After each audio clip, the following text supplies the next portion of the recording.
प्रिय छात्रों और छात्राओं, हिंदी साहित्य की ऑनलाइन कक्षा में आपका बहुत बहुत स्वागत है। मैं डॉक्टर मीना गौतम आज आपकी बीए तृतीय वर्ष की कक्षा ले रही हूँ। बीए तृतीय वर्ष में आपकी मैंने बहुत सारी कक्षाएं ली हैं और अब आपका चूंकि परीक्षाओं में बहुत कम समय रहा है, अब मैं जो आपकी कक्षाएं आगे भी लूँगी प्रश्नोत्तर शैली में लूँगी। और आज जो मैं कक्षा लेने जा रही हूँ, जो आपकी कक्षा है वो अज्ञेय पर केंद्रित है। सच्चिदानंद हीरानंद वात्स्यायन अज्ञेय। अज्ञेय पर मैं पहले कई कक्षाएं ले चुकी हूँ। उनके काव्यगत परिचय पर हम बात कर, काव्यगत विशेषताएं, साहित्यिक परिचय और प्रयोगवाद को लेकर मैंने कई कक्षाएं ली हैं। और पिछली जो कक्षा मैंने ली थी, यह दीप अकेला जो कविता है, इसकी व्याख्या, इसका मूल प्रतिपाद्य, मूल उद्देश्य, इस पर मैंने आपकी कक्षा ली थी। और जब मैंने इसके मूल उद्देश्य, मूल प्रतिपाद्य की बात की थी, तो मैंने आपसे कहा था कि इनकी जो दूसरी कविता है नदी के द्वीप, वो भी बहुत महत्वपूर्ण कविता है। इनकी 3 कविताएं हैं जिस पर मैं चर्चा करूंगी। एक यह दीप अकेला, नदी के द्वीप, और तीसरी कविता है कलगी बाजरे की। और ये जो तीनों कविताएं हैं, जो अज्ञेय की सबसे उनका जो एक दृष्टिकोण, उनकी एक जो विचारधारा थी, उसमें एक बड़ी नवीनता लाने वाली जो कविताएं हैं, ये तीनों कविताएं बहुत ही महत्वपूर्ण हैं। अज्ञेय की जो ये कविता है बहुत सफल कविता रही है। यह नदी के द्वीप और बहुत प्रसिद्ध कविता है। नदी के द्वीप जो कविता है आपके, इसके 4 खंड हैं। और ये कविता, ये मैं आपको पीडीएफ में इस कविता को मैं डालूंगी। और यह इनकी बड़ी प्रसिद्ध कविता है। और इसमें जो मैंने अभी से कहा कि ये बड़ी सफल कविता है। सफलता किस मायने में हम बात करना चाह रहे हैं। अब हम प्रयोगवाद की जब बात करते हैं, प्रयोगवाद के अंदर जो उसका जो रूप पक्ष था, जो शिल्प पक्ष था, जो बिंब विधान है, उपमान है, प्रतीक योजनाएं हैं, वो बहुत नई थी। और वो बहुत अलग किस्म की उपमान इन्होंने प्रयोग किया था। जो प्रयोगवाद का जो मूल था कि सभी उपमान पुराने हो गए हैं, नए उपमानों पर बात की जानी चाहिए। तो इस जो कविता, ये जो नदी के द्वीप है, इस मायने में महत्वपूर्ण है कि इस कविता में अज्ञेय ने आरंभ से अंत तक जो इसकी जो प्रतीक योजना है, प्रतीक योजना बहुत सफल इन्होंने इसका निर्वाह किया है। और अज्ञेय को, जैसा कि मैंने पिछली कक्षा में भी बात की थी, इनको बहुत व्यक्तिवादी विचारधारा का कवि माना गया है। लेकिन ये जो आप कविताएं देखेंगे, यह दीप अकेला, इसमें भी मैंने कहा कि इसमें व्यक्तिवाद के, व्यक्ति की अस्तित्व का जो मूल है, कि अस्तित्व का जो महत्व है, सिर्फ या उसकी सार्थकता सिर्फ इस वजह से है कि वो समाज के प्रति समर्पित रहे व्यक्ति। और जो नदी के द्वीप जो कविता है, इसमें व्यक्ति और समाज का जो अंतर संबंध है, इस विषय पर बात की गई है। तो कहने का भाव यह है कि व्यक्तिवादी विचारधारा होते हुए भी इसके इन कविताओं में सामाजिक जो भूमिका है, व्यक्ति की जो सामाजिक भूमिका होती है, व्यक्ति का जो सामाजिक उद्देश्य होता है, वो बहुत महत्वपूर्ण और बहुत खूबसूरत तरीके से इस कविता में व्याख्यायित किया गया है। अब इस कविता को अगर हम देखेंगे, नदी के द्वीप मैंने खोली है, आप भी इस किताब को लेके, बुक को जब आप लेंगे तो नदी के द्वीप आप कविता पढ़ेंगे तो आपको खुद जो पहली ही इसकी पंक्ति है कि हम नदी के द्वीप हैं, हम नहीं कहते कि हमको छोड़कर स्रोत वाहिनी बह जाए, वह हमें आकार देती। देखिए, पहली ही पंक्ति को जब आप समझेंगे, हमको छोड़कर स्रोत वाहिनी, जो जिससे हम पैदा हुए हैं, कहीं ना कहीं उससे जुड़ाव है। तो यहाँ जो इसको अगर आप प्रतीकों के हिसाब से देखेंगे, यहाँ मनुष्य को इन्होंने द्वीप के रूप में यहाँ पर व्याख्यायित किया है। और जो सनातन जीवन धारा आ रही है, जो काल धारा चलती आ रही है, उसको नदी के रूप में व्याख्यायित किया, नदी को प्रतीक के रूप में प्रस्तुत किया है। और नदी के अंदर जो अविरल प्रवाह चलता रहता है, कहीं ना कहीं द्वीप वहीं से पैदा होते हैं। तो कहीं ना कहीं जो एक सनातन सभ्यता हमारी जो चलती आ रही है, मनुष्य का जन्म उसी से ही होता है। और नदी में जब अविरल द्वीप का जन्म होता है, अविरल धारा से जो द्वीप का जन्म होता है, उसमें कई बार बाढ़ आ जाने से द्वीप एक जगह से दूसरी जगह भी उखड़कर पहुंच जाता है। और कहने का भाव यह है, और नई जगह पर वह दोबारा ही उसका निर्माण हो जाता है। तो अनंत और अविरल चलने वाली जो जीवन धारा है, उसी से व्यक्ति का जन्म होता है। और कहीं ना कहीं उसी में व्यक्ति अपने काल कवलित हो जाता है, उसकी प्राण उसके वहीं पर समाप्त हो जाते हैं, उसका जो अस्तित्व है वहीं पर समाप्त हो जाता है। जैसे नदी की धारा के मार्ग में द्वीप आते जाते रहते हैं, इसी प्रकार समय की कालधारा में मनुष्य रूपी द्वीप आते जाते रहते हैं। इस तरह कवि ने नदी को एक जीवन धारा के रूप में यहाँ पर दिखाया है और प्रतीक और द्वीप को व्यक्ति का प्रतीक बनाकर बहुत खूबसूरती से इन्होंने यहाँ पर व्याख्यायित किया है।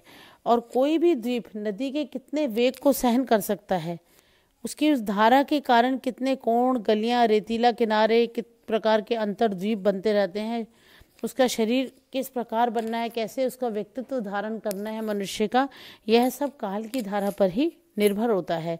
इस प्रकार कहने का भाव है कि अनंत काल से चली हुई जीवन धारा के अंदर ही व्यक्ति का जो विकास है वो वैसे ही बनता है, व्यक्ति का निर्माण है वैसे ही बनता है। और जो नदी का प्रवाह है वो भूखंड को, मिट्टी को, रेत को अपने साथ बहाता रहता है और कुछ समय बाद द्वीप बना देता है। वो स्वयं देखिए आप कैसे लिखते हैं कि हम नदी के पुत्र हैं, बैठे नदी की क्रोड़ में, वह बृहद भूखंड से हमको मिलाती है और वह भूखंड अपना पितर है। तो ये जो प्रतीक विधान का जो उद्देश्य इन्होंने बताया है, इसमें व्यक्ति काल धारा और जीवन धारा का सामना कर सके तो ठीक है, अदरवाइज वह उसके प्रवाह में बह जाता है तो उसका अंत बिल्कुल निश्चित हो जाता है। तो व्यक्ति के व्यक्तित्व का निर्माण करना और उसको नए आकार देना, या जो उसका एक आकार है वो देना, नदी की धारा का ही काम है। तो अब हम नदी के द्वीप की जो कविता को पढ़ेंगे तो आपको ये अर्थ सारे स्पष्ट होते चले जाएंगे। इसमें नदी के द्वीप में जो किस प्रकार के विचार व्यक्त किए गए हैं इसको हम देख सकते हैं। उसके आपके जो प्रश्न आता है मूल रूप से कई बार आता है कि ये जो आपका इसमें मूल विचार क्या है या मूल प्रतिपाद्य क्या है, इस तरीके से आपके इसमें प्रश्न आ सकते हैं।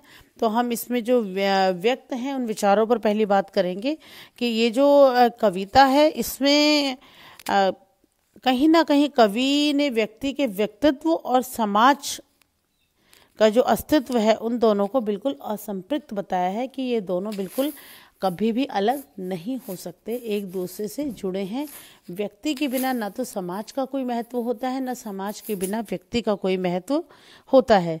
अगर व्यक्ति समाज में रहता है और सामाजिकता से ही उसका जीवन सुखी होता है, और व्यक्ति जो कुछ भी बनता है वह उसका कोई भी जो व्यक्तित्व निखरता है वह उसकी दृढ़ता पर, उसके विवेक पर निर्भर करता है। तो ये जो सारी चीज़ें हैं, और वह सामाजिकता के प्रति उसको समर्पणशील रहना चाहिए और साथ ही साथ अपने अस्तित्व की रक्षा करता रहे। दूसरा हम उद्देश्य पर कहेंगे कि सामाजिक जीवन सत्य का उद्घाटन इस नदी के द्वीप कविता में किया गया है। इस कविता में द्वीप और सामाजिक जीवन धारा को नदी की धारा के रूप में प्रस्तुत करके प्रतीकात्मक तरीके से बताया है, और बिना सामाजिकता के व्यक्ति के व्यक्तित्व के अंदर कोई भी परिवर्तन होना या अस्तित्व उसका बन पाना भी बहुत ही मुश्किल होता है। नदी के प्रवाह से द्वीप बनता है, इसी प्रकार समाज से व्यक्ति का निर्माण होता है। समाज ही उसे भिन्न भिन्न रूप प्रदान कर सकता है, और सामाजिक जीवन धारा के प्रति एक स्थिर समर्पण की बात कहकर व्यक्ति बार बार कहता है, आगे बार बार कहते हैं कि व्यक्ति उस समाज से बिल्कुल अभिन्न होता है। किंतु हम हैं द्वीप, हम धारा नहीं हैं, स्थिर समर्पण है हमारा, हम सदा से द्वीप हैं स्रोत वाहिनी के। जिस प्रकार द्वीप और धारा परस्पर संबंध होते हुए भी पृथक स्थिति है, उस प्रकार व्यक्ति सामाजिकता से जुड़कर भी अपना अलग अस्तित्व बना सकता है, अलग अस्तित्व रखता है। और कोई भी व्यक्ति उसका व्यक्तित्व जितना भी स्थिर होगा उतना ही वह सामाजिक जीवन में या सामाजिकता के लिए उपयोगी हो पाएगा। सामाजिक जीवन की धरोहर लेकर ही व्यक्ति बनता है। इसीलिए कवि यहाँ कहते भी हैं, नदी तुम बहती चलो, भूखंड से जो दाए हमको मिला है मिलता रहा। इस प्रकार के भाव जो हैं इस नदी के द्वीप कविता में दिए गए हैं। एक और इसमें है कि समाज और जीवन धारा का जो संबंध है, समाज और जीवन धारा को एक प्रतीक रूप से जो इन्होंने बताया है वो बहुत महत्वपूर्ण है। कवि ने प्रतीक रूप में भूखंड को द्वीप का पिता और नदी को माता बताया है, और समाज और जीवन धारा का इसी प्रकार एक पारस्परिक संबंध होता है। व्यक्ति का निर्माण समाज और कालधारा से होता है, वह समाज से जुड़ा हुआ रहता है। उसको जो भी संस्कार हैं अपने समाज से, अपने जीवन से मिलते हैं। और रेत मिट्टी का जो द्वीप है वो पैतृकता से उसको मिला है। वो कहते हैं ना कि इन्होंने कहा कि वह पिता है, वह पितर हैं, जो ये भाव यहाँ पर आता है। तो कवि का जो मूल विचार है वह जीवन धारा में वो मानते हैं कि इतना स्थायित्व नहीं है, सामाजिक अनुरूपता नहीं है और एक व्यक्ति की विशिष्ट सत्ता भी जब तक बड़ा मुश्किल है, जब तक उसको समाज से जोड़ा नहीं जा सकता। तो इस प्रकार हम इस कविता को देखते हैं। इस कविता में प्रतीक योजना का बहुत अच्छा और बेहतरीन निर्वाह किया गया है और उन्होंने इस कविता में एक दार्शनिक सत्य का उद्घाटन किया है कि व्यक्ति का जीवन और जो मृत्यु है वह एक अखंड जीवन धारा का परिणाम है और कोई भी व्यक्ति उसका जो अस्तित्व है उसका वो जीवन धारा या समाज के सहयोग से ही बनता है। और व्यक्तिवादी दृष्टिकोण जरूर आगे का रहा था, लेकिन इस कविता में और पिछली जो यह दीप अकेला कविता में यहाँ पर व्यक्तिवादी होते हुए भी वो समाज के अंदर और जीवन सत्य को बहुत सहजता से यहाँ पर स्वीकारते हैं। और आज की आपकी कक्षा के लिए इतना ही और अब मैं आगे आपसे अगली कक्षा में बात करूँगी। धन्यवाद।